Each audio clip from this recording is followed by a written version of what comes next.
We found the house on a Tuesday. It was perfect.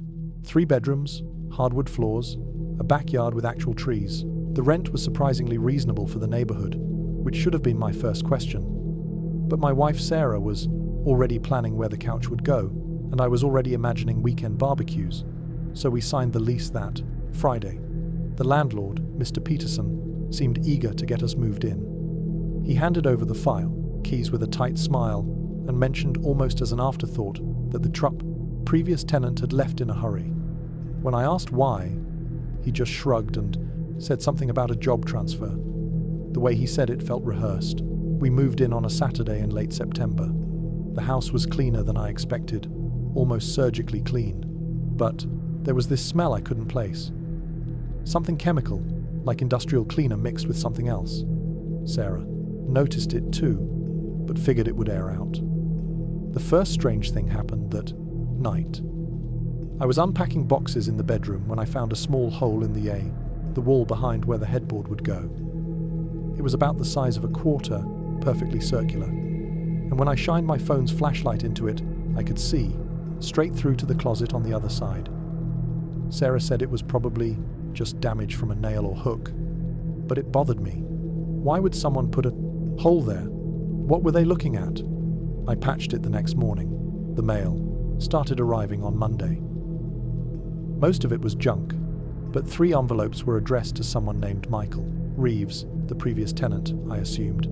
I set them aside to give to Mr. Peterson. But then more came. Letters, mostly some marked urgent in red ink. I opened one just to see if there was a forwarding address. It was from a dentist's office, a routine appointment. Reminder. Normal enough. But there were others. Bills from doctors I'd never heard of. Appointment confirmations for therapists. Prescriptions ready for pickup. A lot of medical mail for someone who'd supposedly just transferred for work. Sarah said I was reading too much into it.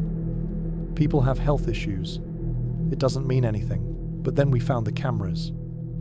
I discovered the first one while changing a light bulb in the living room. It was tiny, no bigger than a button tucked into the smoke detector. At first, I thought it was just a sensor. But when I pulled it out, I saw the lens. My stomach dropped. I called Sarah over and we searched the entire house. We found 2 more. One in the bathroom vent, another in the bedroom closet, hidden behind a small gap in the drywall. They weren't connected to anything. No wires, no visible power source. They looked old, like they'd been there a while. Dead, maybe, but someone had put them there. Someone had been watching. I wanted to call the police, but Sarah talked me down. What would we even say? We didn't know who installed them or when. Maybe the previous tenant had put them in for security. Maybe they'd been there for years. We agreed to tell the landlord. But when I called, Mr. Peterson didn't answer. I left a voicemail. He never called back. That week, I started noticing the neighbors. Or rather, I started noticing how much they noticed us. The woman across the street would stand at her window in the mornings, coffee cup in hand, staring at our house, not at us, at the house. When I'd wave, she'd turn away quickly like I'd caught her doing something she shouldn't. The man 2 doors down would slow his car to a crawl whenever he passed, his eyes fixed on our driveway. One evening, I was taking out the trash when the woman from across the street finally approached me. She was older, maybe in her 60 seconds, with nervous hands that kept adjusting her cardigan. "You're the new tenants," she said. It wasn't a question. "Yeah, we just moved, in last week."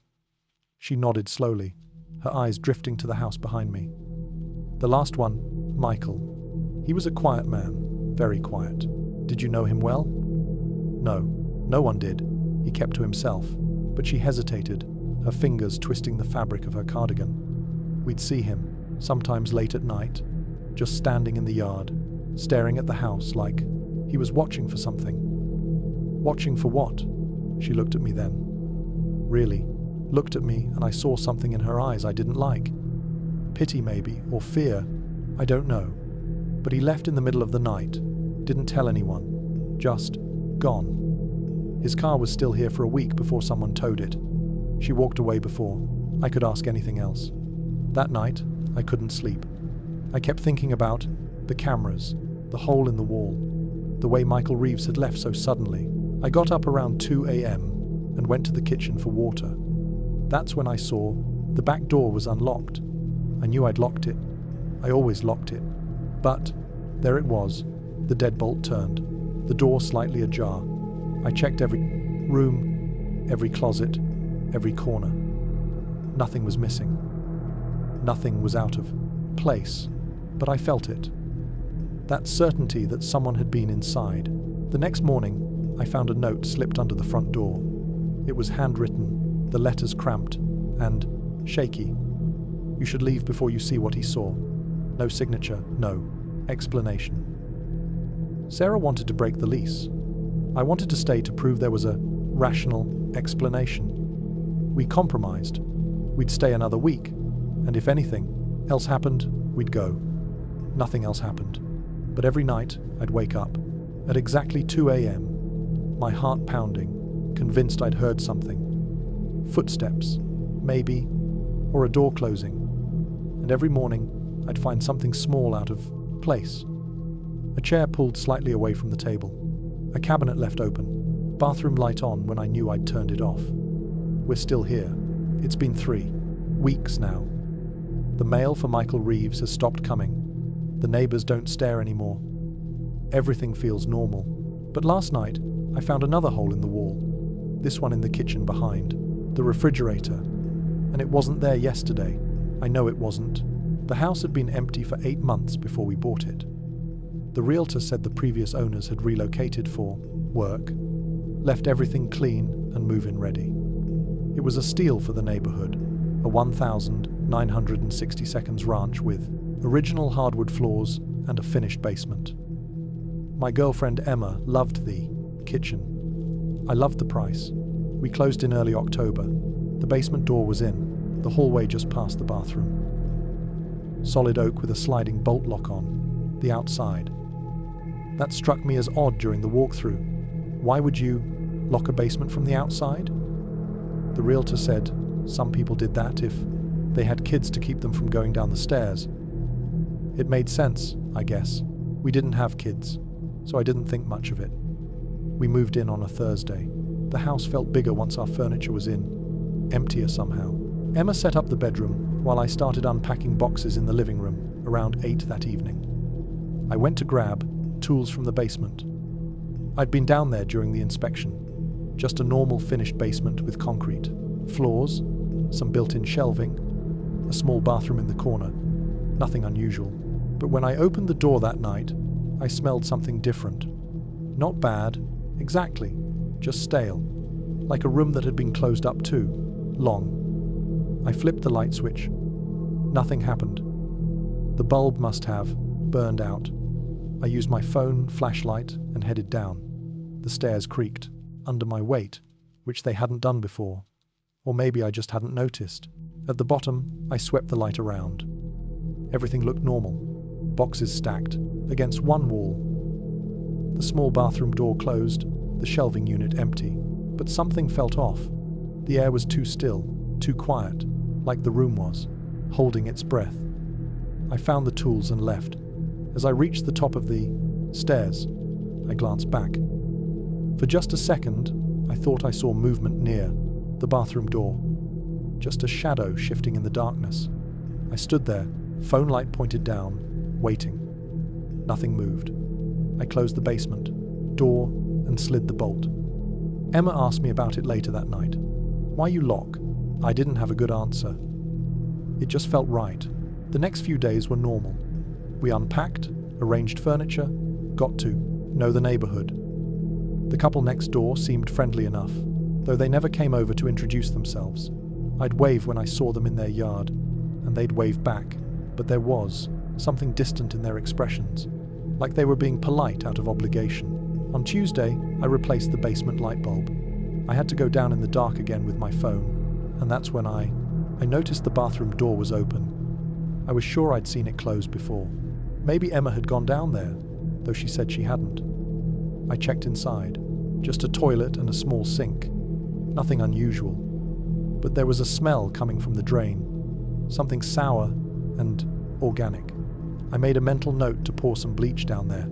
That night, I woke up around 3 a.m. to a sound, a soft, rhythmic creaking, like someone slowly climbing stairs. I lay there in the dark, listening. Emma was asleep beside me, her breathing steady.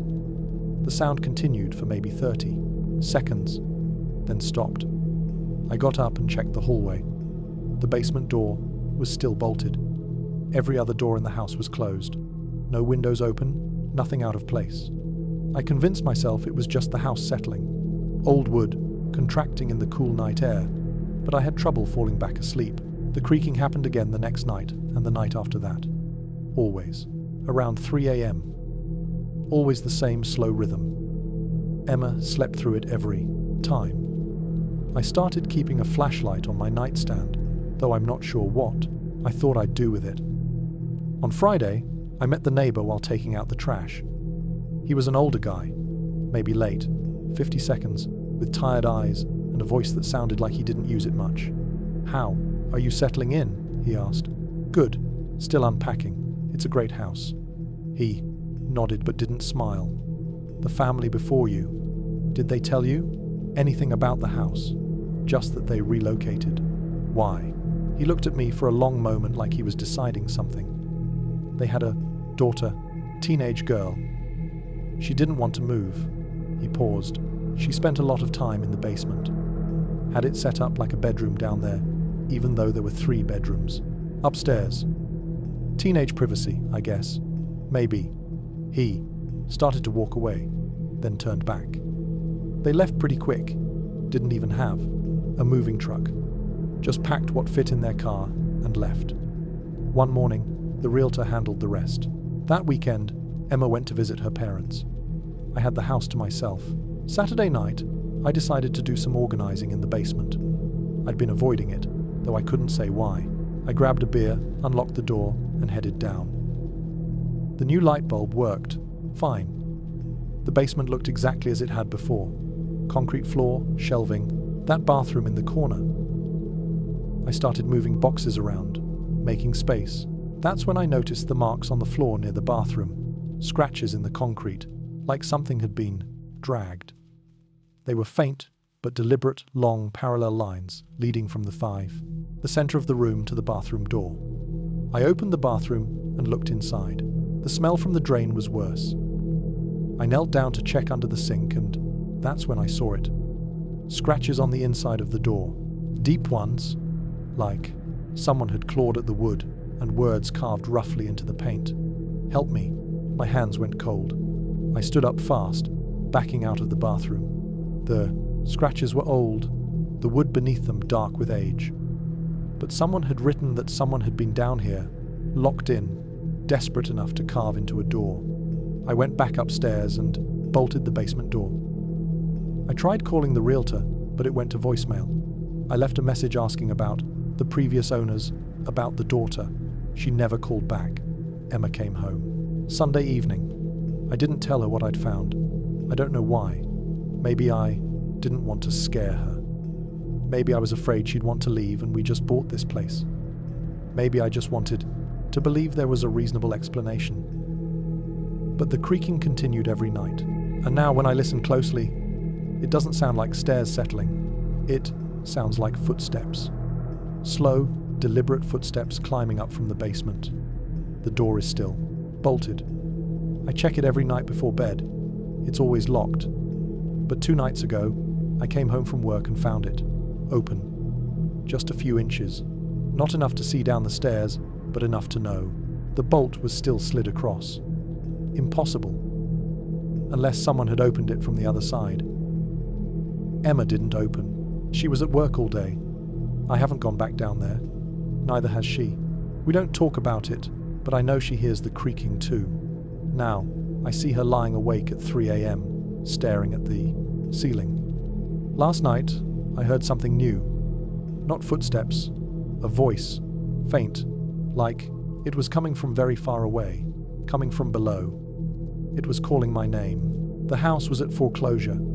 That's what made it affordable for us. A young, couple barely scraping together a down payment.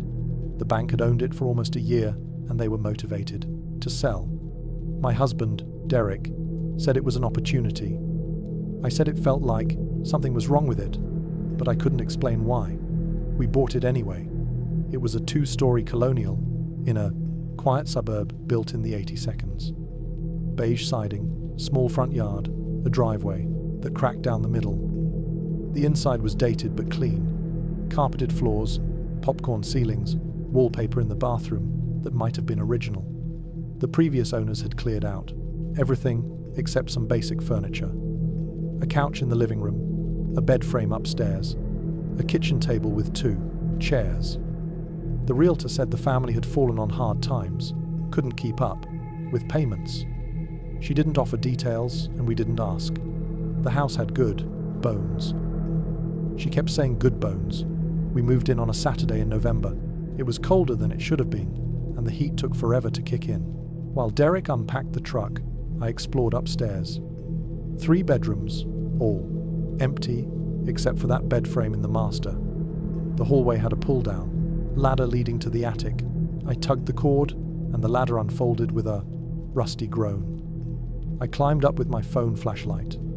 The attic was unfinished, just exposed insulation and wooden beams. But it was bigger than I expected, stretching the full length of the house. And it wasn't empty.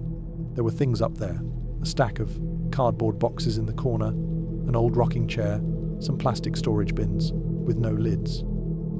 I figured the previous owners had left them behind, too rushed, or too broken to take everything. I didn't go through the boxes that day. It felt like trespassing somehow, even though the house was ours now. That night, we ordered pizza and ate on the floor of the living room, too tired to set up the table. Derek fell asleep on the couch around 10. I stayed up unpacking kitchen stuff, trying to make the place feel like home. Around midnight, I heard something above me. A soft scraping sound, like something being dragged across wood. I looked up at the ceiling. The sound stopped. I waited, listening. Nothing. Just the hum of the refrigerator and Derek's breathing from the other room. I convinced myself it was an animal. Squirrels, maybe, or raccoons. Old houses always had wildlife in the attic. I'd mention it to Derek in the morning. But the next night, I heard it again. The same scraping, slow and deliberate. This time, Derek heard it, too. He grabbed a flashlight and went upstairs. I followed. We pulled down the attic ladder and climbed up together. The attic looked the same. Nothing moved, nothing out of place. Derek shined his light along the beams, checking for gaps where an animal might get in. He found nothing.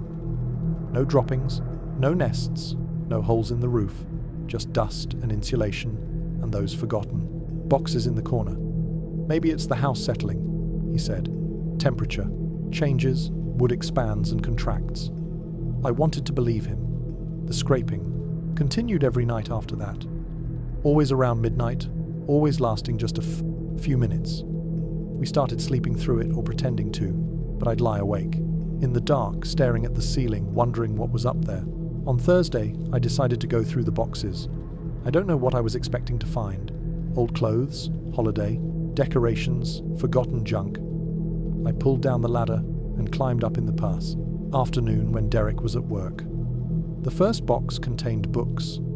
Paperbacks, mostly the kind you'd buy at a grocery store. Romance novels, thrillers, self-help books. Nothing unusual. The second box had children's toys, action, figures, a few stuffed animals, a deflated soccer ball. The family must to have had a kid. The third box was different. It was heavier. And when I opened it, I found notebooks, dozens of them, spiral-bound, filled with handwriting. I pulled one out and flipped through it. The writing was small and cramped, covering every line, sometimes spilling into the margins.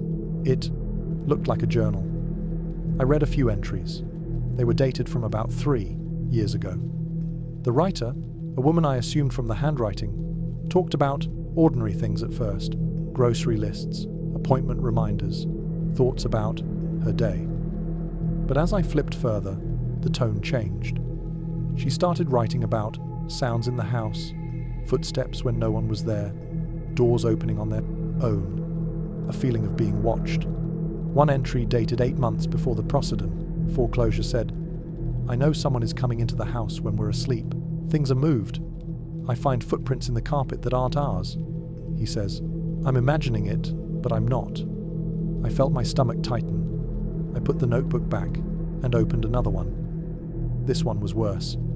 The handwriting was shakier, more frantic.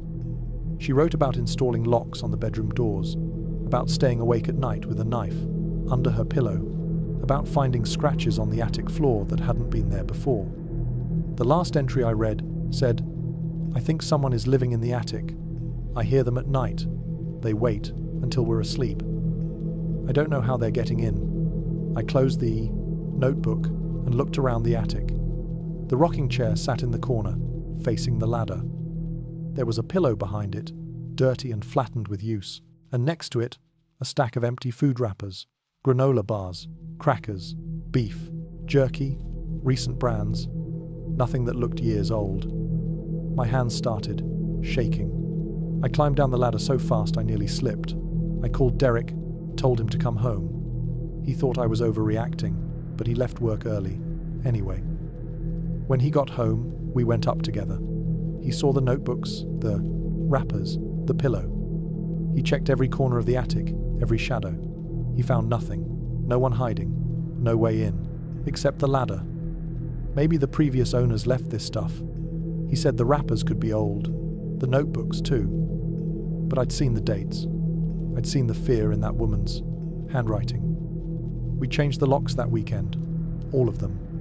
We installed a bolt on the attic ladder so it couldn't be pulled down from above. Derek said it would make me feel safer, and it did for a few days. Then I started noticing other things, small things. The couch cushions, rearranged when I came home from work. A glass in the sink. I didn't remember using the shower curtain pulled closed when I'd left it open. Derek said I was being paranoid. The stress of moving, the creepy notebooks, it was all in my head. But I knew someone had been in the house. Last week, I came home early from work. I pulled into the driveway and saw something in the upstairs window. Just for a second, a shape standing in the bedroom looking down at me. By the time I got inside and ran upstairs, the room was empty, but the attic ladder was down. The bolt was unlocked.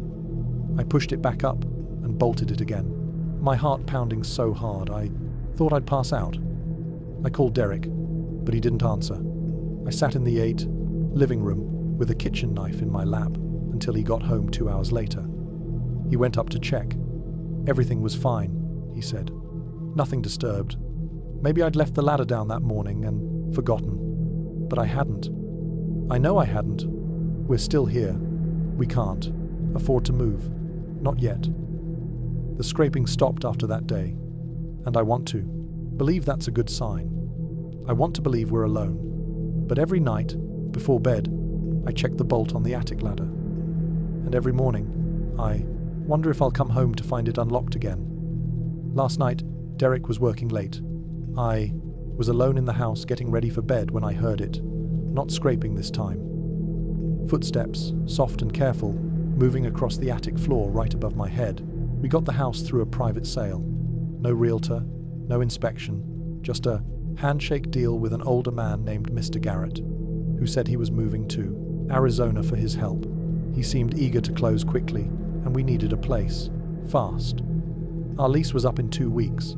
The price was fair, the house was moving, ready, and Mr. Garrett said he'd leave some furniture behind if we wanted it. We signed the papers on a Wednesday. The house was a small ranch on the edge of the town, surrounded by woods on 3 sides. It had 2 bedrooms, 1 bathroom, and a living room with a brick fireplace that Mr. Garrett said still worked. The kitchen was outdated, but functional. Everything smelled like old coffee and cigarettes, but nothing a deep clean wouldn't fix. Mr. Garrett handed us 2 keys at closing. Front, door and back door, he said. He mentioned there might be a spare hidden somewhere outside. He couldn't remember where he'd put it. If we found it, we could toss it. He apologized for his forgetfulness, blamed it on age, and left before we could ask any more questions. My boyfriend, Jason, and I moved in that Saturday. We spent the first day cleaning, scrubbing years of grime off the counters and wiping down the windows. Jason set up the bedroom while I tackled the bathroom. Around dinner time, I found the spare key. It was under a rock near the back porch, exactly where you'd expect someone to hide a key. I brought it inside and showed Jason. He said we should keep it, maybe give it to a neighbor in case we ever locked ourselves out. I put it in the kitchen drawer and forgot about it. That night, we ordered Chinese food and ate on the couch Mr. Garrett had left behind. It was old but comfortable, the kind of furniture that molds to your body after years of use. Jason fell asleep during a movie, and I stayed up scrolling through my phone. Around 11, I got up to lock the back door before bed. It was already unlocked. I stood there, staring at the deadbolt, trying to remember if I'd checked it earlier. I couldn't. We'd been so busy unpacking, I might have forgotten. I locked it, checked the front door too, and went to bed. The next morning, Jason left early for work. I had the day off, so I spent it unpacking boxes and arranging furniture. Around noon, I went to make lunch and noticed the kitchen drawer was open, the one with the spare key. The key was gone. I searched the entire kitchen, thinking maybe I'd moved it without realizing. I checked the counters, the other drawers, even the trash. Nothing. I called Jason and asked if he'd taken it. He hadn't. He didn't even remember me putting it there. I told myself I'd misplaced it. Maybe I'd put it somewhere else and forgotten, but I couldn't shake the feeling that something was wrong. That night, I locked both doors before bed and checked them twice. Jason thought I was being paranoid, but he humored me. We went to sleep around midnight. I woke up at 3 a.m. to the sound of the back door closing. It was soft, just the quiet click of the latch, catching. I sat up in bed, my heart hammering. Jason was asleep next to me. I listened, straining to hear anything else. The house was silent. I got up and walked to the kitchen. The back door was closed. I tried the handle. Locked. I checked the front door. Also locked. Every window was closed and latched, but I knew what I'd heard. I didn't sleep the rest of the night. The next day, Jason installed a chain lock on the back door. He said it would make me feel better, and it did slightly, but I couldn't stop thinking about the missing key. Someone had taken it. And if they had the key, the locks didn't matter. On Wednesday, I came home from running errands and found a wet footprint on the kitchen floor. Just one near the back door. It was too big to be mine, too small to be Jason's. The tread pattern was unfamiliar. Some kind of work boot, maybe. I called Jason immediately. He came home early and saw the footprint before it dried. He checked every room, every closet, under the beds. Nothing was missing. Nothing disturbed, but someone had been inside. We changed the locks that night. Both doors, new deadbolts, new keys. Jason wanted to call the police, but what would we tell them? Someone had a key that we gave them access to by leaving it outside. A single footprint wasn't proof of anything. I started noticing other things after that. Small things that could have been coincidence. The toilet seat left up when I knew I'd left it down. A chair pulled out from the seat, kitchen table. The TV remote moved to the opposite end of the couch. Jason said I was imagining it, that the stress was getting to me. Maybe he was right, but then I found the photographs. I was cleaning out the closet in the spare bedroom, sorting through boxes Mr. Garrett had left behind. Most of it was junk. Old magazines, moth-eaten blankets, dusty books. But in the back, I found a shoebox. Inside were dozens of photographs, all of the same woman. She was in her 30s, maybe with dark hair and a nervous smile. In some photos, she was in the house, sitting on the couch we now owned, standing in the kitchen, lying in bed, our bed. The photos looked recent. Some were dated on the back, all from within the last 2 years. The most recent was from 6 months ago. I showed them to Jason. His face went pale. We didn't know who she was. Mr. Garrett had never mentioned a wife or a girlfriend. The photos were too intimate to be random. Someone had lived here with him, someone he'd photographed constantly. Jason suggested we try to contact Mr. Garrett, ask him about the woman, but we didn't have a number for him, and he'd paid cash at closing. No paper trail except the deed. That Friday, I was home, alone again. Jason was working late. I made dinner, watched TV, tried to distract myself from the growing dread I felt every time I was alone in the house. Around 9, I went to the dreaded bathroom. When I came out, I smelled cigarette smoke, faint but unmistakable. The same stale cigarette smell that had been in the house when we moved in. I checked every room. No one was there. All the doors and windows were locked, but the smell lingered, strongest near the back door. I called Jason and told him to come home. He said I was panicking, that I probably smelled something from outside, but I heard the worry in his voice. He said he'd leave in 20 minutes. I sat on the couch, every light in the house on, my phone clutched in my hand. I kept staring at the back door, waiting for the handle to turn. That's when I heard it, a key sliding into a lock, slow, deliberate, the sound of metal scraping against metal. I stood up, backing toward the front door. My eyes locked on the back door handle. It turned. The deadbolt clicked, but the chain held. The door opened as far as the chain would allow, maybe 2 inches. I could see the darkness outside the edge of the porch light, but I couldn't see who was there. For a long moment, nothing happened. Then slowly, the door closed. I heard footsteps on the porch moving away, fading into the woods. Jason got home 15 minutes later. I was standing by the front door shaking. He checked the back door. The chain was still secure, the lock still in place. But when he examined the deadbolt, he found fresh scratches around the keyhole. Someone had tried to unlock it with a key that didn't work anymore because we'd changed the locks. We stayed at a hotel that night and the next night. We've been looking for a new place, but we can't break the lease without losing our deposit, and we can't afford that. So, we're back in the house. Jason installed security cameras, motion sensor lights, extra locks. He says we're safe now, that whoever it was won't come back.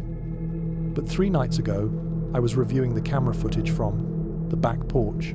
Around 2 a.m., a figure appeared at the edge of the frame, just standing there, barely, visible in the shadows, watching the door.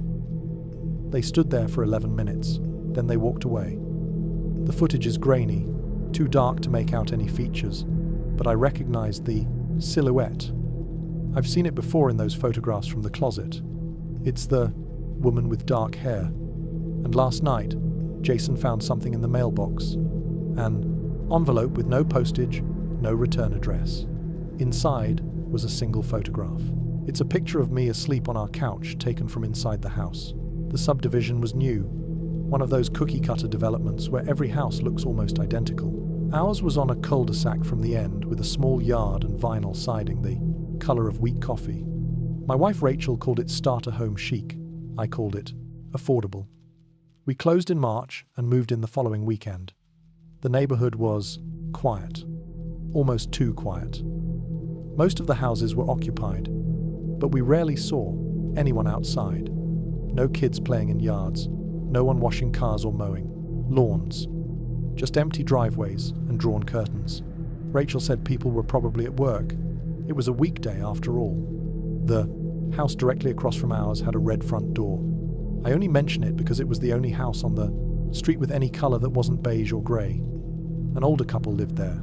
I'd seen them briefly during our walkthrough, standing in their driveway, watching as the realtor showed us around. They didn't wave, just watched. On our first night, Rachel and I ordered pizza and ate on the floor of the living room, surrounded by boxes. Around 8, the doorbell rang. I opened it to find the woman from across the street. She was maybe 60 with steel grey hair pulled back tight and eyes that didn't quite match her smile. "Welcome to the neighborhood," she said, handing me a foil-covered plate. "Just some cookies. Thought you might be too tired to bake." I thanked her and introduced myself. She said her name was Margaret, and if we needed anything, she and her husband Arthur were right across the street. Then she left, still wearing that smile that didn't reach her eyes. The cookies were oatmeal raisin. Rachel ate too. I didn't touch them. Something about the way Margaret had looked at me made my appetite disappear. The next morning, I was carrying boxes in from the car when I noticed Arthur in his driveway. He was just standing there, arms crossed, watching me. When I waved, he didn't wave back. He just kept staring. After a minute, he turned and went inside. Rachel said I was being paranoid. New neighbors were probably just curious, but it didn't feel like curiosity. It felt like surveillance. Over the next few days, I started noticing Margaret and Arthur more. They were always outside when we were. If I took the trash out at 7 a.m., Margaret would be on her porch with coffee. If Rachel left for work at 8:30, Arthur would be checking his mailbox. If we came home after dark, their living room light would flick off the moment we pulled into the driveway. At first, I thought it was coincidence, but it kept happening every single time. One evening, I decided to test it. I told Rachel I was going to get something from the car, but instead I just stood in the garage with the door open, waiting. Within 2 minutes, I saw movement across the street, Margaret stepping onto her porch, looking directly at our house. I walked back inside without going to the Bray's car. Through the window, I watched her stay on the porch for another 5 minutes, before going back in. Rachel thought I was overthinking it. Maybe they were just bored retirees, with nothing to do. But when I suggested we invite them over for coffee, she hesitated. She'd noticed it too. She admitted the constant watching. The way they always seemed to know when we were home. That Friday, I worked from home. Rachel left for the office around 9. I set up my laptop in the living room, facing the window. At 9:47, I saw Margaret cross the street and walk up our driveway. She stood at the end, looking at Rachel's car, which was gone, then at the house. She stood there for almost a minute, just staring. Then she walked back home. I checked the doorbell camera footage later. She'd done the same thing on Tuesday and Wednesday. Always when Rachel's car was gone, always just standing there, looking. That night, I told Rachel everything. She wanted to confront them, ask what they were doing. I said we should just keep our distance, avoid engaging. We didn't know these people. We didn't know what they wanted. But the watching got worse. I started noticing Arthur in his car, parked in his driveway, engine off, just sitting there facing our house. Sometimes for 10 minutes, sometimes longer. Margaret would stand at their living room window, half hidden behind the parlor curtain, but visible enough that I knew she was there. I tried talking to the other neighbors, hoping someone could explain if this was normal behavior for Margaret and Arthur, but no one would talk. The woman 2 doors down said she kept to herself and closed the door before I could ask anything else. The man across the cul-de-sac said he didn't know anyone's names and went back inside. It was like the whole street was holding its breath. 2 weeks after we moved in, our mail started going missing. Not all of it, just certain pieces. A credit card statement, a letter from my insurance company, Rachel's medical bill, things with personal information. I checked with the post office. They said it had been delivered. Then packages started disappearing. A book I'd ordered, gone. From the porch an hour after delivery. Rachel's prescription signed for but never received. The doorbell camera showed them being delivered. But when we checked, they were gone. I installed a second camera angled toward the street. 2 days later, I caught it. Margaret walking up our driveway at 11 a.m., taking a package from the porch and walking back home just like that. Casual, like she had every right. I showed Rachel the footage. She wanted to call the police. I said we would, but first I wanted to try talking to them. Maybe there was an explanation. Maybe she thought it was hers by mistake. I walked across the street and knocked on the red door. Arthur answered. Up close, He was taller than I'd thought, with hands that looked too big for his body. "Can I help you?" His voice was flat. "I think there's been a misunderstanding. We're missing some packages, and I have camera footage showing Margaret taking one from our porch." He stared at me for a long moment. "You must be mistaken. It's on camera. I can show you." "You must be mistaken," he repeated, and closed the door. I stood there stunned. Then I walked back home and called the police. They said they'd send someone out, but it would be a few days. Non-emergency, they called it. That night, I couldn't sleep. I kept thinking about the way Arthur had looked at me. Not angry, not defensive, just empty, like I wasn't worth arguing with. Around 2 a.m., I got up for water. As I passed the living room window, I glanced outside. Margaret and Arthur were standing in their driveway, just standing there in the dark facing our house. I watched them for 5 minutes. They didn't move, didn't talk, just stood there side by side, staring at our front door. Rachel and I stayed at her sister's place that weekend. When we came back Sunday night, we found our side gate open. We never used that gate. It led to a narrow strip of yard between our house and the neighbor's fence. No, the reason to go back there, but someone had.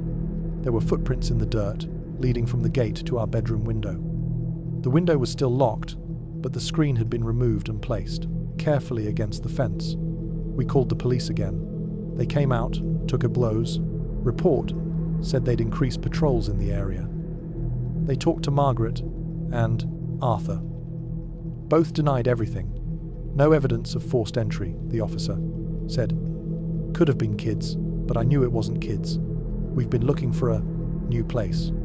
The problem is, we just signed a 2-year lease to own agreement. Breaking it means losing everything we've put into the house. We can't afford that, so we're still here. We installed better locks, more cameras, motion sensor lights. We don't go outside after dark. We don't check the mail when Margaret or Arthur are visible. We've learned to live like prisoners in our own home. Last night, Rachel woke me up at 3 a.m. She'd heard something outside. We looked out the bedroom window and saw them, Margaret and Arthur standing in our backyard, just standing there in the darkness, looking up at our window. We didn't move, didn't turn on lights. We just watched them watch us. After 10 minutes, they walked back to their house. This morning, I checked the cameras. They'd been standing there for over an hour before Rachel woke up. And tonight, I found something tucked under our doormat. A handwritten note on plain paper. We know you're trying to leave. Please don't. The house was a rental month to month, which should have been a red flag. But I needed a place fast after my divorce, and the price was right. It was a small bungalow on the outskirts of town, set back from the road with overgrown hedges on both sides. The landlord, a man named Mr. Chen, met me there on a Tuesday afternoon to hand over the keys. He was in his 72nd, I guess, and seemed nervous the entire time. He kept looking at his watch like he needed to be somewhere else. When I asked about the previous tenant, he just said they'd moved out. Suddenly, didn't elaborate. He showed me how to work the thermostat, pointed out which outlets were finicky, and then handed me 2 keys, and left before I could ask about the lease. I moved in that weekend with help from my brother. The place was smaller than it looked in the photos, barely 900 square feet. 1 bedroom, 1 bathroom, a kitchen that opened into a cramped living room. The floors were old linoleum that curled at the edges, and the walls had that yellow tint that comes from years of cigarette smoke. But it was mine, at least for now. The crawl space entrance was in the bedroom closet, just a 2x2 piece of veneer, plywood covering a hole in the floor. My brother noticed it while helping me move the bed. "You check under there?" he asked. I hadn't. I pulled up the plywood and shined my phone light down. It was maybe 3 feet deep, dirt floor, exposed, pipes running along the foundation. Nothing unusual. I replaced the plywood and forgot about it. The first week was uneventful. I worked during the day, came home exhausted, microwaved dinner, and passed out on the couch. The house was quiet, almost too quiet. No street noise, No neighbors close enough to hear, just silence and the occasional groan of old pipes. On Thursday night, I woke up around 2 a.m. to a sound I couldn't place, a soft scraping, like something being dragged across concrete. It was coming from below me, from the crawl space. I lay there, listening. The sound continued for maybe 30 seconds, then stopped. I waited, my heart pounding, but heard nothing else. I told myself it was an animal, a raccoon, or a possum that had found its way under the house. I'd call the landlord in the morning, but when I tried calling Mr. Chen the next day, his number went straight to voicemail. I left a message about the noise. He never called back. The scraping happened again Friday night and Saturday, always around 2 a.m., always lasting less than a minute. I tried to ignore it, bury my head under the pillow, convince myself it was nothing. But every night, I'd lie, awake after it stopped, staring at the ceiling, wondering what was under my floor. On Sunday, I decided to check the crawl space myself. I pulled up the plywood in the closet and climbed down with a flashlight. The space was cramped. I had to crouch to fit. The dirt was cool and damp under my hands. I swept the flashlight around, checking the corners, the pipes, looking for any sign of an animal. That's when I saw the blanket. It was bunched up in the far corner, almost hidden behind a support beam. A dark blue blanket, the kind you'd use for camping. Next to it was a plastic water bottle, half empty, and a crumpled fast food bag. My stomach turned. Someone had been down here recently. I backed out of the crawl space so fast, I hit my head on a pipe. I replaced the plywood, shoved my dresser over it, and called my brother. He came over that afternoon with a friend who did security installations. They checked every diff, window, every door, found no signs of forced entry. The locks were old but functional. No one could get in without a key, but someone had been under my house. Someone had left a blanket and food down there. My brother suggested I find a new place. I told him I couldn't afford to break the lease, even a month to month. He said, "At least file a report." But report what? Someone had been in the crawl space at some point, maybe weeks or months ago, and left some stuff. It didn't prove anything was happening now. I moved the dresser back and tried to forget about it. But that night, the scraping was louder, more deliberate, and it didn't stop after 30 seconds. It went on for 5 minutes, then 10. A slow, rhythmic scraping directly beneath my bed. I grabbed my phone and turned on the flashlight app, aiming it at the floor like it would help. The scraping stopped. The silence that followed was worse. I sat on my bed, fully dressed, phone in hand, until the sun came up. The next evening, I went to the hardware store and bought a padlock. I drilled a hole through the plywood, covering the crawl space, and locked it shut. If someone was getting in from outside under the house, at least they couldn't get up into the closet. I felt better that night, safer. I even managed to fall asleep before midnight. I woke up at 2:07 a.m., not to scraping, to breathing. It was faint, almost imperceptible, but it was there. Slow, steady breaths, coming from the other side of my bedroom door. I didn't move. I barely breathed, myself. I just listened. The breathing continued for maybe 2 minutes. Then I heard footsteps. Soft, careful footsteps moving through the living room toward the kitchen. I grabbed my phone and dialed 911. My hand shaking so badly I almost dropped it. I whispered to the dispatcher that someone was in my house. She told me to stay on the line, not to confront them, that officers were on the footsteps stopped. Then I heard the back door open and close. By the time the police arrived 12 minutes later, whoever it was had gone. The officers checked the house. The back door was unlocked, but there was no sign of forced entry. I told them about the crawl space, the blanket, the scraping sounds. One of them went down to look. He came back up and said the blanket was still there. But now there was something else, a flashlight and a notebook. The notebook had dates in it, dozens of them, going back months. Next to each, Date was a time, always between 2 and 3 a.m. The last entry was from that night. My address was written at the top of the page. The officer asked if I knew the previous tenant. I didn't. He suggested I contact the landlord immediately, find out who had been living here before me. I tried calling Mr. Chen again. No answer. I stayed at my brother's place that night and the next. When I came back to get my things, I found the padlock on the crawl space cut. The plywood was slightly ajar. I didn't go down to look.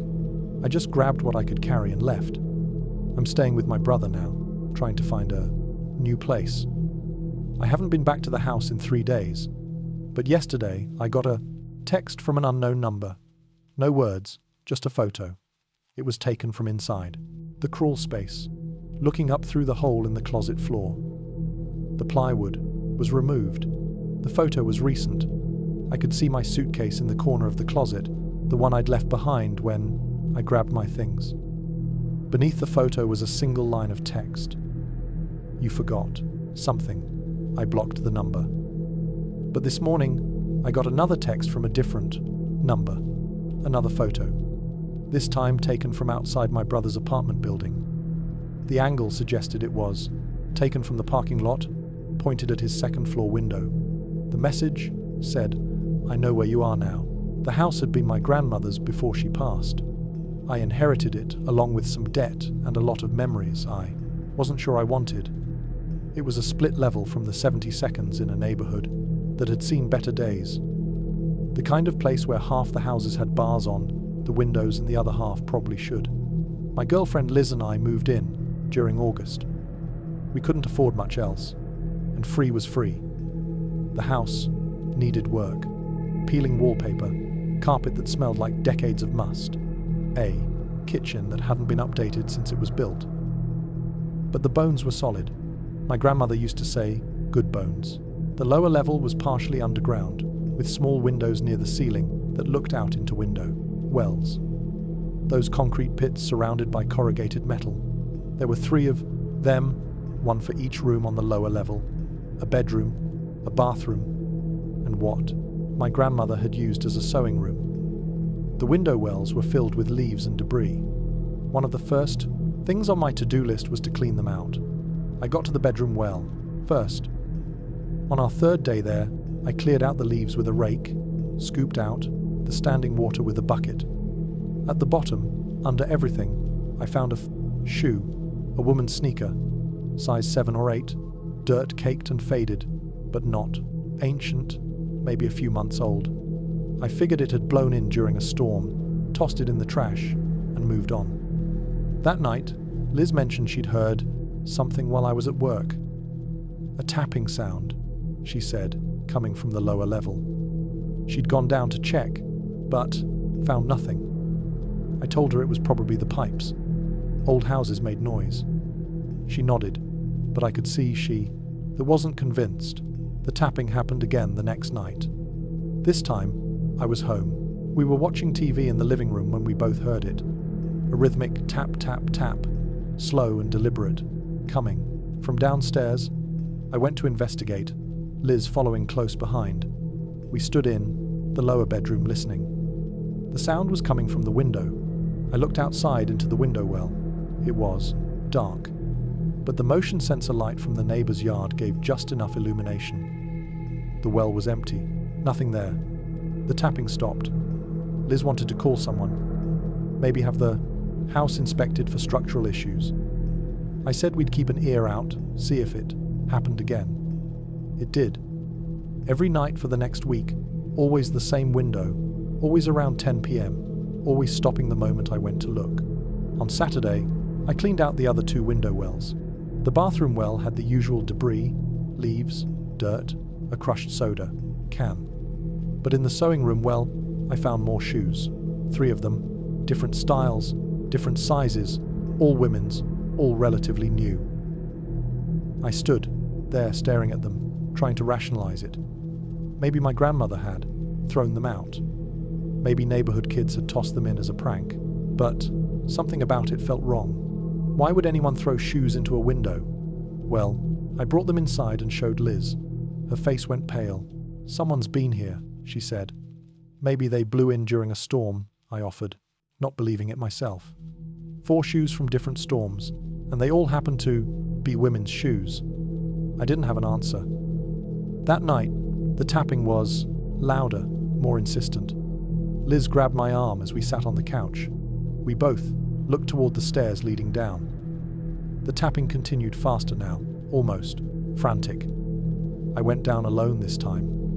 Liz stayed upstairs, her phone ready to call for help. I crept into the bedroom, my heart hammering. The tapping was coming from the window. But when I looked into the well, I saw something that made my blood freeze. There was a handprint on the glass on the outside. Small, smudged, pressed against the window like someone had been trying to get my attention. I stumbled backward, knocking into the bed. The tapping stopped. The handprint was still there, visible in the dim light. I ran upstairs and told Liz. She wanted to leave. Immediately. Go to a hotel, anywhere but here. I convinced her to stay. Told her we'd call someone in the morning, get the window wells covered with grates or something. But I couldn't sleep. I kept thinking about that handprint, about the shoes, about the fact that someone had... I've been close enough to my house to touch that window. Around 3 a.m., I heard a sound that made me sit up, not tapping this time. Scratching. Long, slow scratches like fingernails on glass. I woke Liz, and we both went downstairs.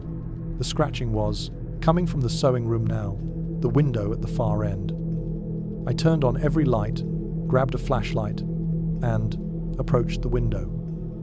The well was dark, the motion light from the neighbors not reaching this side of the house. I shined the flashlight down. There was someone in the well.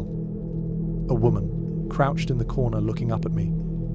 Her face was dirty, her hair matted, her eyes wide and unblinking. She didn't move, just stared. I yelled, stumbled. "Back!" Liz screamed. By the time I got my phone out and shined the light again, the well was empty. We didn't call the police. I know how that sounds. But what would we say? We saw someone in the window well for 2 seconds, and then they vanished. No signs of forced entry, no evidence they were ever there. Just our Liz. Liz left the next morning. She said she couldn't stay in the house, not after that. I didn't blame her. I should have left too. But where would I go? I couldn't afford rent anywhere else, and I just inherited this place. I couldn't just abandon it.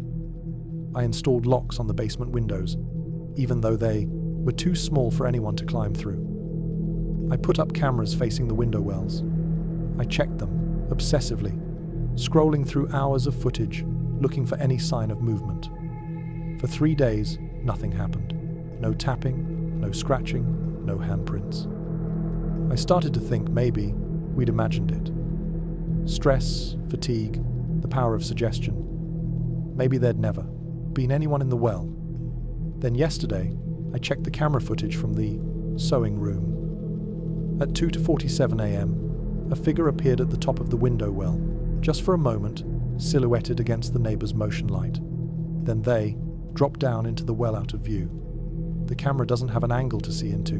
The well itself, just the top edge. I watched the timestamp roll forward. 248, 29, 33, 15. The figure never climbed back out. I haven't gone down to check. I've kept the basement door locked, but I can hear it every night now. Not tapping, not scratching, breathing. Slow, steady breathing coming from the other side of the basement door, and sometimes late at night, I hear footsteps, quiet footsteps, pacing back and forth in the sewing room. I called Liz this morning. She's not coming back. She said I need to leave, that the house isn't worth it. But when I went to pack a bag this afternoon, I found something that made me stop. On the kitchen counter was one of the shoes I'd thrown away, the woman's sneaker from the first window well. I live alone. The doors were locked. No one has a key. Tonight, I'm sitting upstairs with every light on, my phone in my hand, trying to decide what to do. The breathing downstairs has stopped. But now I hear something else. Someone climbing the stairs, one step at a time, getting closer. We bought the house at auction for $30,000 under market value. My husband Kevin said it was because of the cosmetic issues, outdated fixtures, chipped paint, carpets that needed replacing. The inspector said everything structural was sound. No mold, no foundation problems, no reason not to buy. We put in our bid and won. The house was a 2-story colonial in a decent neighborhood built in the 92nd. The previous owners had left in a hurry, according to the auction listing. Estate sale, it said, but no other details. We didn't ask questions. We were just happy to finally afford something. We got the keys on a Friday in September. The moment I walked in, I smelled it. Fresh, paint, strong and chemical. The kind that makes your eyes water. Kevin smelled it too. Maybe they painted. Before the sale, he said, tried to make it look better. But as we walked through the house, we realized nothing had been painted. The walls were still the same dingy, beige, scuffed and marked. The trim was yellowed. The ceilings had water stains. Nothing looked fresh. Yet the paint smell was everywhere. Strongest upstairs, in the master bedroom. I opened windows, turned on fans, but the smell wouldn't dissipate. If anything, it got stronger. By evening, I had a headache that wouldn't quit. Kevin said we'd deal with it tomorrow, that we were both just tired from the move. That night, we slept in the master bedroom on an air mattress. I woke up around midnight with my head pounding, my throat raw. The paint smell was suffocating. I got up and checked the windows, all still open. I went downstairs for water, and that's when I noticed something strange. The smell wasn't downstairs at all, just clean, slightly musty air. I went back upstairs. The smell hit me like a wall. The moment I reached the landing, I woke Kevin and told him. He thought maybe there was paint somewhere we'd missed, or chemicals stored in the attic. We agreed to check in the morning. The next day, we searched every inch of the upstairs. No paint cans, no chemicals, no air fresheners, nothing that could explain it. Kevin climbed into the attic. Just insulation and old cardboard boxes left by the previous owners. He found nothing, but the smell persisted. Only upstairs, only in the bedrooms and hallway. By day 3, I couldn't take it anymore. The headaches were constant. I felt nauseous whenever I went upstairs. Kevin called an air quality specialist, but the earliest they could come was the following week. In the meantime, we moved the air mattress downstairs to the living room. The smell didn't follow us. Downstairs was fine, but I couldn't shake the feeling that something was wrong. Paint doesn't smell like that for days without a source, and it shouldn't be localized to just one floor. On Tuesday, Kevin went back to work. I stayed home to unpack. Around noon, I decided to tackle the master bedroom closet. It was a walk-in, deep and narrow, with built-in shelves on one side. As I emptied boxes, I noticed something odd about the back wall. There was a seam barely visible, running floor to ceiling, like a door that had been drywalled over. I pressed against it. The wall flexed slightly, hollow, sounding. I knocked. Definitely hollow. There was a space behind it. I called Kevin. He said not to mess with it until he got home, that we'd check it together. But I couldn't stop thinking about it, a sealed-off space in a house we now owned. What if there was mold back there? What if that's where the smell was coming from? I found a utility knife in one of the boxes and made a small cut in the drywall, just enough to peek through. I shined my phone light inside. It was a room small, maybe 6 by 8 feet, completely empty except for a chair in the center, a folding chair, the kind you'd use for camping. And on the wall across from me, someone had written something in black, marker. I couldn't read it from the angle, so I made the hole bigger, pulled away chunks of drywall until I could step through. The paint smell was overwhelming in there. So strong, I had to cover my nose with my shirt. The room had no windows, no light fixture, just bare drywall, and that chair. I walked closer to read the writing on the wall. It was a list of dates, dozens of them, going back 2 years. Next to each date was a time, always between 11 p.m. and 300 A. Some entries had tally marks. Some had words I didn't understand. At the bottom, in larger letters, was a sentence. She doesn't know I'm here. My stomach dropped. I backed out of the room, tripping over chunks of drywall, and called Kevin. He came home early, saw what I'd found, and went pale. "We need to seal this back up," he said. "Shouldn't we call someone?" "The police." "And tell them what?" "Someone wrote creepy stuff in a hidden room. It's our house now. Whatever happened here is over." But it didn't feel over. That night, even sleeping downstairs, I couldn't stop thinking about that chair, about someone sitting in a sealed room in the dark, keeping track of dates and times, watching, waiting for what? The paint smell got worse. It spread. Downstairs, filling the living room, the kitchen. Kevin thought maybe opening the wall had released trapped air. He bought air purifiers, set them up in every room. They didn't help. On Friday, I found something in the mailbox. An envelope with no stamp, no return address. Inside was a photograph. It showed the master bedroom of our house, taken from inside the hidden room, through the hole I'd made in the wall. In the photo, Kevin and I were asleep on the air mattress. The photo was dated 3 days ago, the night after I'd opened the wall. I showed Kevin. His hands shook as he held it. We checked every lock, every window. Everything was secure. We installed a camera in the bedroom facing the closet. We pushed furniture against the hole in the wall. That night, we barely slept. The paint smell was choking. Around 2 a.m., Kevin's phone buzzed. A notification from the camera. Motion detected in the bedroom. We pulled up the feed. The furniture we'd pushed against the wall was moved aside, and someone was stepping through the furnace hole slowly, carefully into the bedroom. The figure was too dark to make out clearly. Average height, wearing dark clothes. They stood there for almost a minute facing the camera before stepping back through the wall and disappearing. We didn't go upstairs. We sat on the couch until sunrise, then packed what we could and left. We're staying at a hotel now, trying to figure out what to do. I can't afford to walk away from the house. We've already sunk everything into it. But yesterday, I got another envelope. Same as before. No stamp, no return address. This one had a photo of the hotel parking lot. Our car was circled in red marker. On the back, in handwriting I didn't recognize, someone had written, "The house is mine. You're just staying there." This morning, Kevin found something slipped under our hotel room door while we were sleeping. A key. Attached to it was a tag with our address written in the same handwriting. We never changed the locks. And the key we were given at the auction, we just realized we never actually used it. The door was unlocked when we arrived. Someone else had already opened it for us.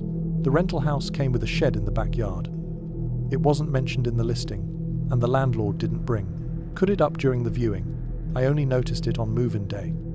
A small wooden structure half hidden behind overgrown bushes at the back of the property. It looked old with peeling green paint and a rusted padlock on the door. When I asked the landlord about it, he handed me a key without making eye contact. "Storage," he said. "Previous tenant used. You can too if you want, or just leave it alone." Then he left before I could ask anything else. My roommate Jenna and I were grad students, desperate for cheap rent close to campus. The house was perfect. 2 bedrooms, decent kitchen, quiet street. The shed was just a bonus, or so I thought. We moved in on a Saturday in October. The first few days were normal. We unpacked, set up furniture, got used to the creaks and groans of an old house. Neither of us thought much about the shed. It was just there at the edge of the yard, barely visible from the kitchen window. On Wednesday night, Jenna mentioned she'd heard something while I was in class. "A sound coming from outside," she said, "like someone moving things around." She'd looked out the window, but hadn't seen anyone. I told her it was probably a neighbor. Our fence was low, easy for sounds to carry. but I heard it too. The next night, a faint dragging sound, metal on wood, coming from the direction of the shed. It lasted maybe 30 seconds, then stopped. When I looked out the window, the yard was empty. The motion sensor light we'd installed hadn't even turned on. On Friday, I decided to check the shed. The key the landlord had given me was old, the teeth worn smooth. It took some wiggling, but the padlock finally opened. I pulled the door and it swung inward with a long creak. The inside was bigger than it looked from outside. There were shelves along 2 walls, mostly empty except for some garden tools, a rusted shovel, a rake with missing teeth, a coil of rope. The floor was dirt, packed hard from years of use. But what caught my attention was the corner. There was a sleeping bag there, rolled up but not dusty.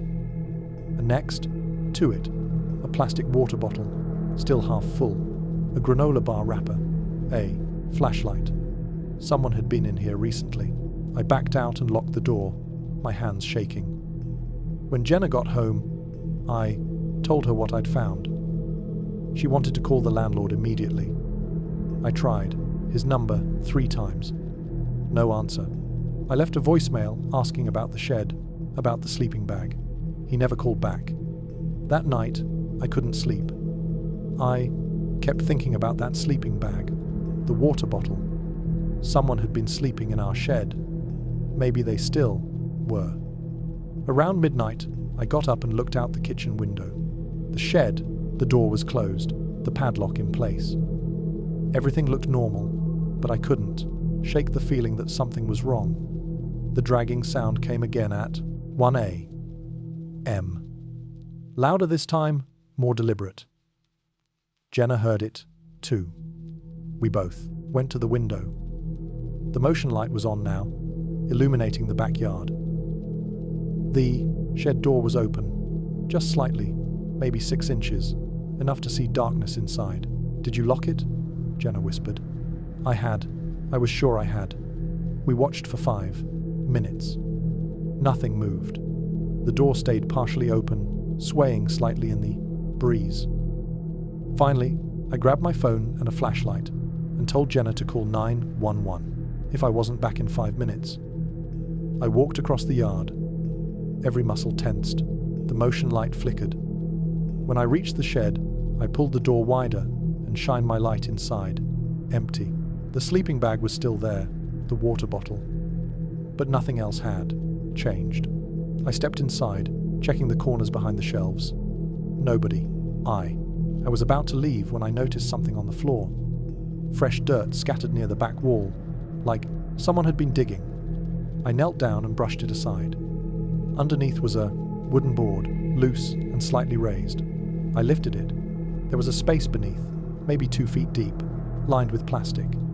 Inside were more supplies, canned food, bottles of water, a first aid kit, batteries, and something else. A notebook. I opened it.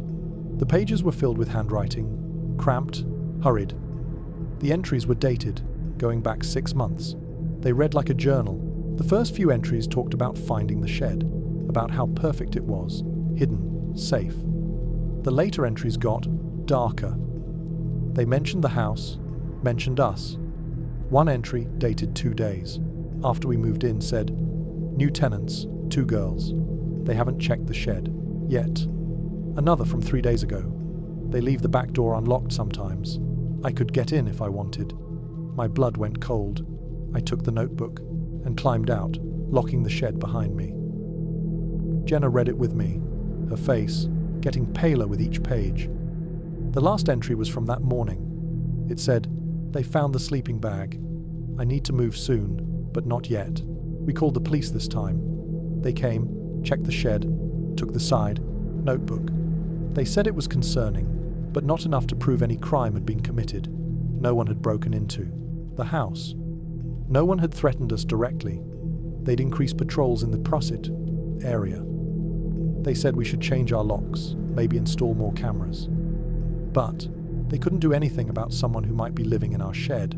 We padlocked it again, this time with a lock we bought ourselves.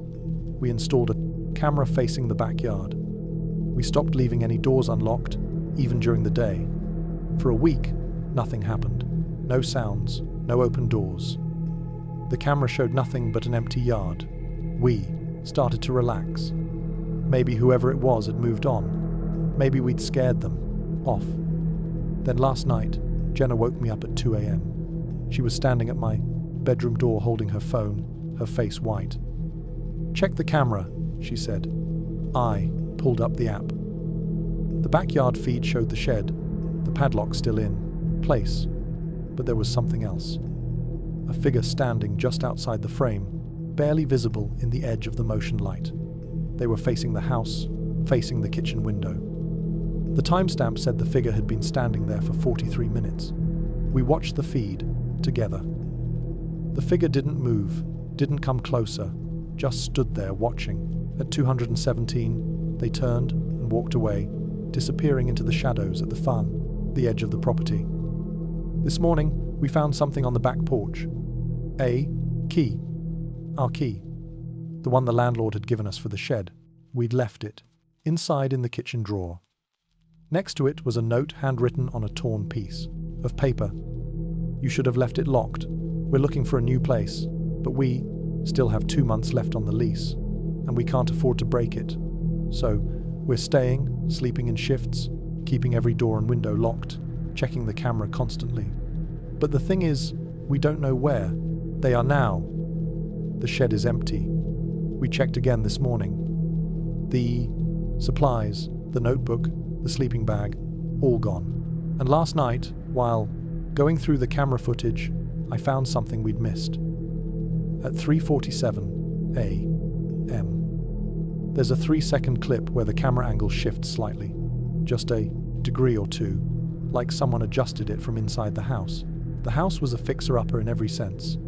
My partner Chris and I bought it as an investment, planning to renovate and flip it within 6 months. It was a small ranch from the 60s, sitting on half an acre at the end of a gravel road. The nearest neighbor was a 4-mile away. Privacy was a selling point, the realtor had said. We closed in late September and started work immediately.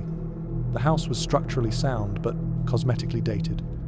Linoleum floors, wood paneling, a kitchen straight out of 1970.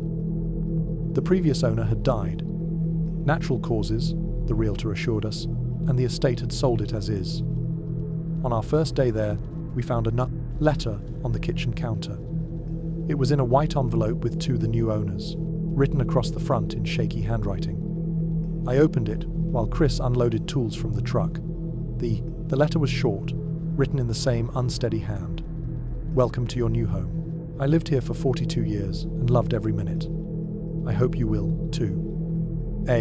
Few things to remember. Don't go into the backyard after dark. Don't open the door to the utility room if you hear knocking. And whatever you do, don't. Acknowledge him if he speaks to you. He'll leave you alone if you ignore him. Best of luck, Margaret." I read it twice, trying to decide if it was a joke. Chris thought it was just an eccentric old woman trying to spook us. We laughed about it and threw the letter in the trash. We had work to do. The first week passed without incident. We gutted the kitchen, tore up the carpet, replaced the bathroom fixtures. The work was exhausting, but satisfying. We'd stay until sunset most days, then drive back to our apartment in town. On Thursday, we decided to stay late to finish painting the living room. It was past 9 when Chris went outside to load paint cans into the truck. I was cleaning brushes in the kitchen sink when I heard him call my name from the backyard. His voice sounded strange, flat. "Can you come here for a second?" I dried my hands and walked to the back door. It was dark outside, the motion light not reaching past the porch. I couldn't see Chris anywhere. "Chris," I called. "I'm right here," he said. Same, flat tone. The voice was coming from somewhere near the treeane, maybe 30 feet from the house. "Where? I can't see you. Just come outside. I need your help." Something about the way he said it made me hesitate. I pulled out my phone and called him. I heard his ringtone from the front of the house. Through the window, I saw him walking toward the truck, phone to his ear. "Hey, you. Done?" he answered. "I'm loading up." My blood went cold. "Did you just call me? From the backyard?" "What?" "No. I've been at the truck." I looked toward the darkness beyond the back door. Nothing moved. No sound. "Never mind," I said. "I'll be right out." I didn't tell him what I'd heard. I convinced myself I'd imagined it. Or maybe sound had carried from a neighbor's property. But that night, lying in bed at our apartment, I kept thinking about Margaret's letter. Don't go into the backyard after dark. The next day, I fished the letter out of the trash and read it again. Don't open the door to the utility room if you hear knocking. The utility room was a small closet off the kitchen, where the water, heater and electrical panel were housed. We'd been in and out of it a dozen times. Nothing unusual. Chris noticed me reading the letter. "You're not actually taking that seriously, are you?" "No," I said, but I folded it and put it in my pocket. We worked through the weekend. On Saturday evening, while Chris was outside cutting lumber, I was alone in the house organizing supplies. That's when I heard it. 3 slow knocks from inside the utility room. I froze. The door was closed. I'd closed it myself an hour earlier. The knocking came again. 3 deliberate knocks like someone asking to be let out. I walked to the door and stood there, hand on the knob. Logic said it was the water heater, or pipes expanding, or something mechanical. But Margaret's letter echoed, in my mind. Don't open the door to the utility room if you hear knocking. "Chris," I called. "Are you inside?" No answer. I could hear the saw running. Outside. He couldn't hear me. The knocking came a third time. Louder, more, insistent. I didn't open the door. I walked outside and stayed with Chris until we left for the night. On Monday, we hired a contractor to help with the heavier work. His name was Bill, a local guy in his 52nds who'd lived in the area his whole life. While he worked on the bathroom, I asked him if he knew Margaret, the previous owner. His expression darkened. I knew her. Everybody did. She was troubled toward the end, paranoid, talked about someone living in her house. Someone who wasn't really there, if you know what I mean. Like dementia, maybe. Or maybe this place just got to her. It's isolated out here. People get lonely, start imagining things. He paused. She died in the house, you know. They found her in the backyard, just lying there in the grass. Heart attack, they said. I felt a chill in the backyard. Yeah, middle of the night, apparently. No idea what she was doing out there. He set down his tools and looked at me, directly. Her daughter told me Margaret had been acting strange for months, before she died. Wouldn't sleep in her bedroom anymore. Started sleeping on the couch with all the lights on. Said she kept hearing someone walking around at night. Did anyone check the house? Maybe someone was breaking in. Bill shrugged. Cops came out a few times, never found anything. No signs of forced entry. Nothing missing. They figured she was just getting old, you know, confused. He lowered his voice. But between you and me, Margaret wasn't confused about everything. She was sharp, as a tack when it came to other stuff. It was only this, the voice, the sounds, at night, that she fixated on. After Bill left that day, I found myself looking at the house differently. The dark corners seemed darker. The silence felt heavier. I started noticing things I'd overlooked before. Scratches on the inside of the back door, worn spots on the carpet leading from the utility room to the bedrooms, as if someone had paced that route countless times.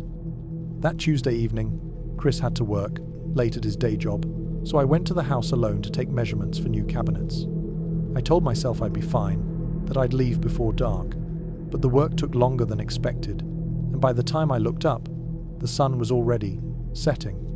I packed up quickly, my hands fumbling with the measuring tape. That's when I heard it again. My name called from the backyard, Chris's voice. But Chris was across town. I'd talked to him on the phone 20 minutes ago. I know. You're in there, the voice said. Still flat, still wrong. Why won't you come outside? I grabbed my keys and headed for the front door, refusing to look toward the back of the house. As I reached for the doorknob, I heard footsteps behind me. slow, deliberate footsteps on the linoleum floor. I ran to my car without looking back. That night, Chris noticed I was shaken. I finally told him everything: the voices, what Bill had said, the footsteps. He listened without interrupting, and when I finished, he was quiet for a long time. "Maybe we should sell it as is," he finally said. "Take the loss and move on." I wanted to agree, but we'd already invested so much money, taken out a loan we couldn't afford to default on. We were trapped. We decided on a compromise. We'd only work during daylight hours, and we'd always work together. No more going to the house alone. No more staying late. It helped for a while. We made good progress over the next 2 weeks. The house was starting to look presentable. We were almost ready to list it. Then yesterday, we had to stay late to meet the inspector. By the time he finished, it was past 8. Dark had already settled in. We were packing up when Chris realized he'd left his drill in the backyard. "I'll get it," he said. "Wait, I'll come with you. It's fine. It's right by the porch. I'll be 2 seconds." He stepped outside. I watched from the kitchen window, but the motion light didn't turn on. Chris disappeared into the darkness. After 30 seconds, I called out, "Chris?" No answer. "Chris, this isn't funny." I heard his voice then, distant and calm. "I'm right here. Come help me find it." I grabbed my phone and turned on the flashlight. Stepping onto the porch, I swept the light across the yard. I couldn't see him. "Where are you? Just come outside. I'm right here." The voice was coming from the far edge of the property near the trees, but Chris had said the drill was by the porch. I called his cell. I heard it ringing inside the house. He'd left it on the counter. My hands started shaking. "Chris, if that's you, answer me right now." The voice came again, still calm, still flat. "Why won't you come help me?" I backed into the house and locked the door. I called Chris's phone again, knowing it was inside. Then I heard the front door open. Chris walked in, drill in hand. Found it in the truck. Thought I'd left it outside, but he saw my face. "What's wrong?" I told him everything. He checked the backyard with a flashlight. Nothing. No one. Just empty grass and trees. We left immediately and haven't been back. We've been calling contractors to finish the work, but no. One wants the job once they hear the address. Bill stopped returning our calls. This morning, I found another letter in our mailbox at the apartment. Same handwriting as Margaret's. "I told you not to go in the backyard after dark. He knows you now. He'll follow you home. Don't answer if he calls your name. M. But Margaret is dead." And last night, around 3 a.m., I woke to Chris's voice calling me from somewhere in our apartment. Calm, flat, wrong. "Can you come here for a second?" I looked beside me. Chris was asleep. The voice called again from the hallway. "I need your help." I didn't answer. I didn't move. I just lay there until morning. Chris says I was dreaming. But this afternoon, I found muddy footprints in our hallway leading from the front door to our bedroom. They're not ours. And tonight, as I'm writing this, I can hear it again. That voice calling from somewhere in our apartment. It sounds exactly like Chris. But Chris is sitting right next to me and he hears it.